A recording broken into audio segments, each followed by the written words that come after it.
Hello Planet Internet, I'm Emperor Cole and this is Emperor Cole Film Review brought to you by MindbenderENT.com. And today I'm here to continue my series reviewing Defenders on Netflix. So this will be my review for episode 3.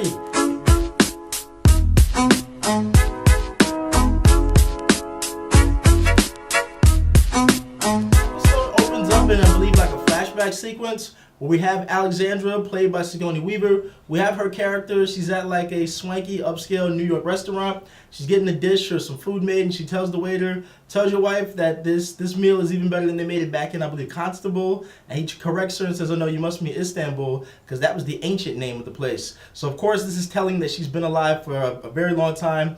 This means that she's been alive for several lifetimes. If you can live this long, you're part of the hand. What is going on where you're now afraid of actually dying? Why they decided to put the quote-unquote black sky inside of Elektra's body is a little puzzling to me, because right off the top, we can already see what's going to happen, that eventually she's going to stop to remember her past life as Elektra. And I feel like right off the top, we know that that's going to become a problem. And somehow, maybe by the end of the series, she's either going to become good or she's just either going to break off and go off on her own. Later on in the episode, when we see that she has Stick captive and she has him, I believe, like handcuffed to this pole or train, pause, and she's sitting there saying to him, oh, you know, you need to tell me where the Iron Fist is at. And of course we find out that it's all actually about Danny Rand. So I'm like, oh, okay, all right. So he's at the center of all this once again. I think this could be a little risque because, as I stated before, I was not a fan of the Iron Fist series. Iron Fist came in with a whole lot of steam. Everybody expected it to be much better than it actually was. And on a scale of 1 to 10, it was like a 3.5 or 4 to me.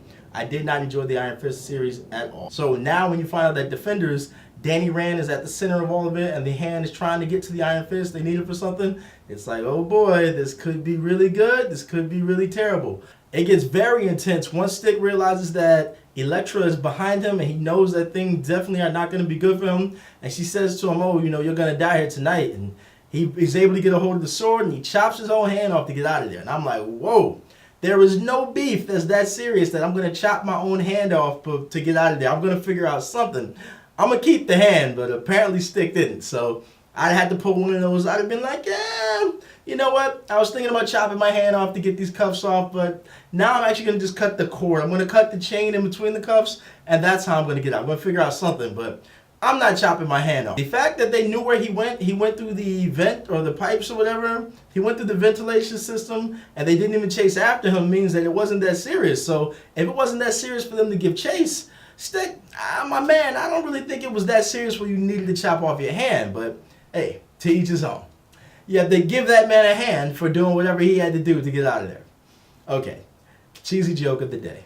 I like the way they actually made the characters pretty smart and able to figure things out. What I mean by that is when Luke Cage is talking to Claire and they're in the apartment and he's telling her about how he got into a fight with somebody and this guy with a glowing fist who hit him pretty hard and it hurt, felt like a sledgehammer. I like the fact that Claire is able to immediately put it together and know that he was fighting Danny. So instead of it taking another episode or 2 to figure out what was going on, immediately she's able to pick up the phone and then boom, we get the meeting between Luke and Danny when they're in the dojo. This interaction between the two of them was actually pretty funny. They have some very funny dialogue where Danny's explaining his story to Luke, and Luke doesn't believe everything about Kung Lung and the Iron Fist and the Immortals and the hand. And he says to him something to the effect that, yo man, this sounds insane. And then he looks at him and says, yeah, and so does being bulletproof. The conversation between Luke Cage and Danny Rand, when it changes a little bit, it gets a little more socio-political about things going on in the current world. There's some subjects under there where Luke tells Danny, like, you know, you were born privileged since you got all this money. If you want to do things to help people and stuff, you could have done right off the bat to help. You didn't have to have superpowers or anything like that. So, of course, with the current climate and some of the things going on in the real world, I thought it was they did a very good job, the writers and the producers, kind of adding this in there that if you really want to stop the hand, don't just get the low-level street people. Actually go to the top of the organization. This conversation with Luke Cage that Danny has leads him to think, you know what? After all, I am Danny Rand. I'm a billionaire of the Rand Corporation. I can actually just go walk up to their headquarters as my regular business self and let them know I know who they are and I'm going to take them down. Jessica Jones, she shows up because she's doing her own investigation. She wants to go to Midland Financial, and she's been getting tailed by Matt Murdock this whole time. So I like the way they have it where everybody shows up at the same time. Then the big fight pops off.